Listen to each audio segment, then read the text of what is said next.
Oi pessoal, esse é o primeiro vídeo de uma série de 5 vídeos que eu vou produzir para vocês, mostrando como utilizar a lei de Coulomb para poder resolver problemas envolvendo força elétrica.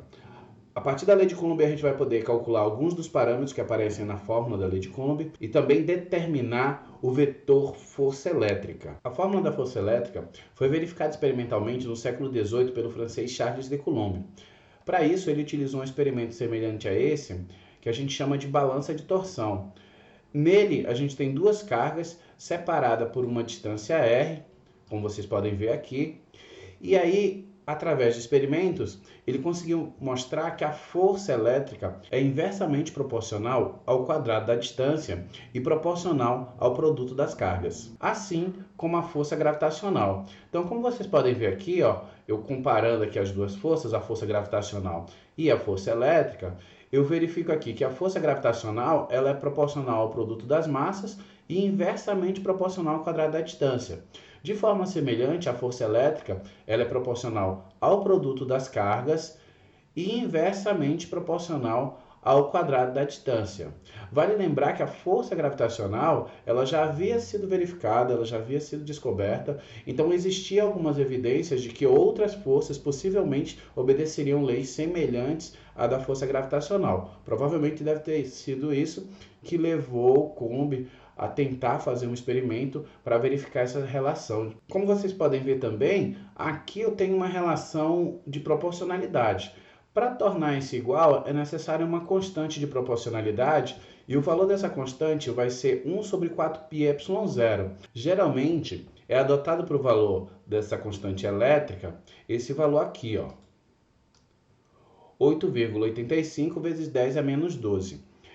E também, em alguns casos, principalmente nos livros de ensino médio, no lugar de colocar 1 sobre 4πε0, vocês vão encontrar a fórmula da força elétrica dada desse jeito aqui.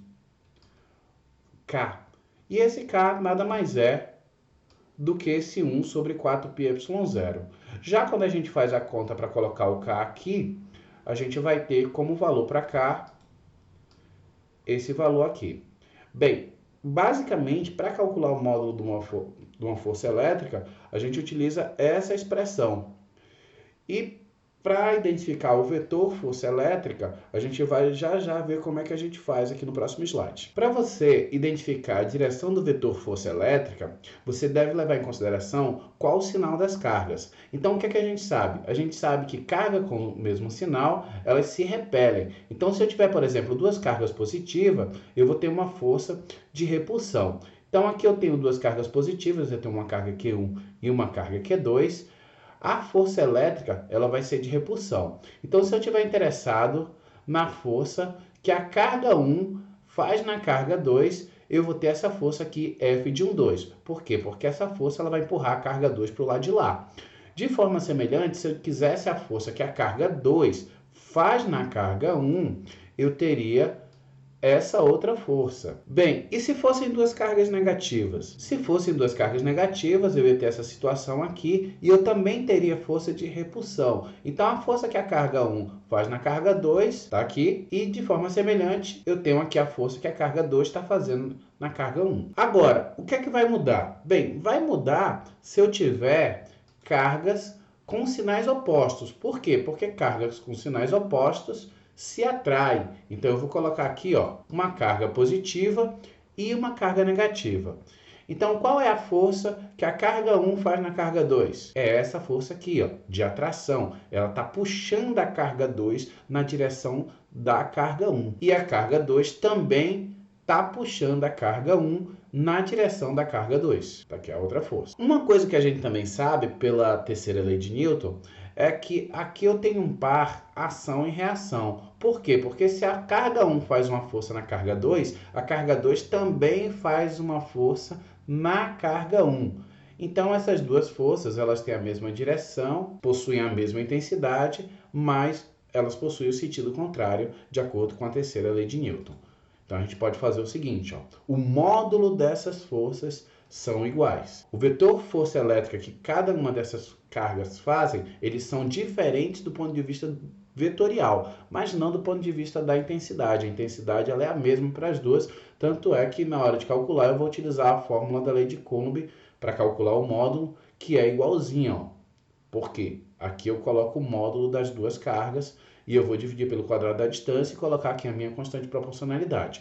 Com isso, nós já estamos prontos para poder resolver o nosso primeiro exercício do livro do Halliday. Então, vamos lá no livro do Halliday pegar aqui um exercício para resolver. Bem, esse é o problema número 3 do capítulo 21 do livro do Halliday, onde é pedido para vocês determinarem qual é a distância entre duas cargas. Ele dá aqui as duas cargas e dá o valor da força elétrica.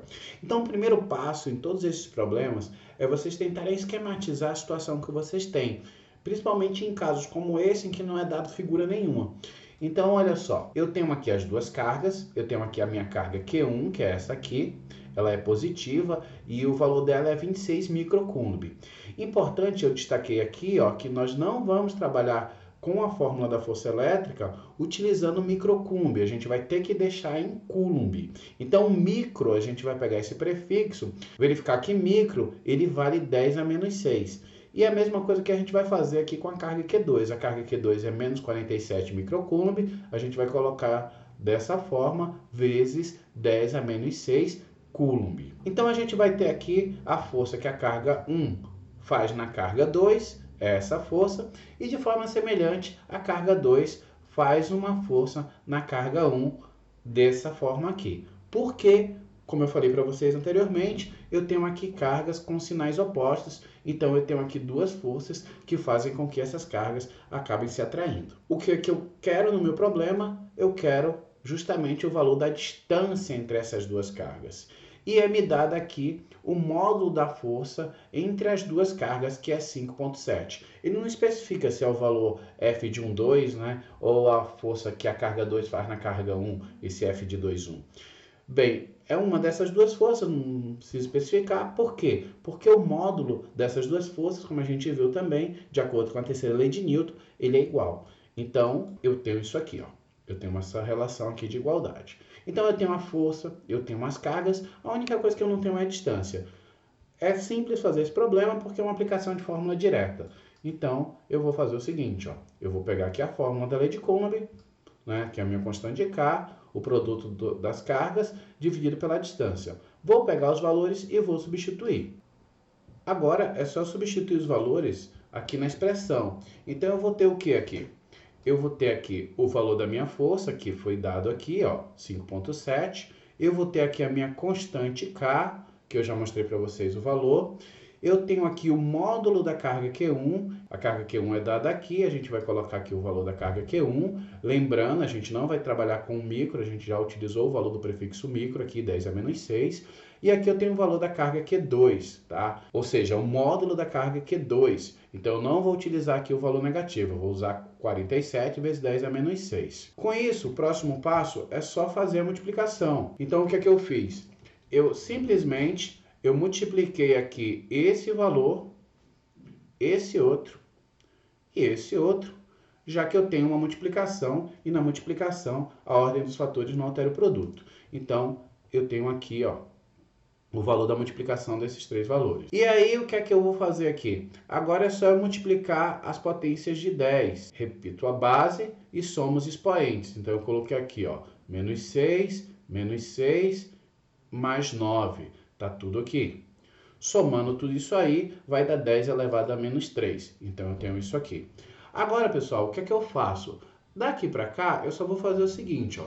Vou pegar esse r ao quadrado, vou passar para cá multiplicando, e aí eu vou ter isso aqui, ó. Eu vou ter 5,7 vezes r ao quadrado, igual, repete tudo que eu tenho ali, vezes 10 elevado a menos 3. Agora, no próximo passo, o que é que eu faço? Eu pego esse 5,7 que estava multiplicando e eu passo ele dividindo. Então, eu tenho isso aqui.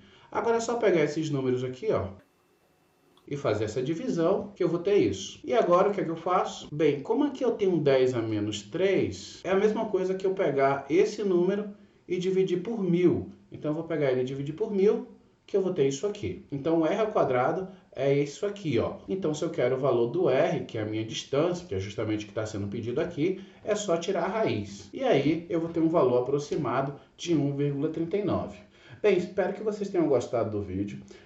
Se ele ajudou você de alguma forma, clica aí, dá um joinha, se inscreve no canal, aguardem aí os próximos vídeos onde eu vou utilizar a lei de Condor para resolver mais problemas com vocês. Então valeu, até a próxima.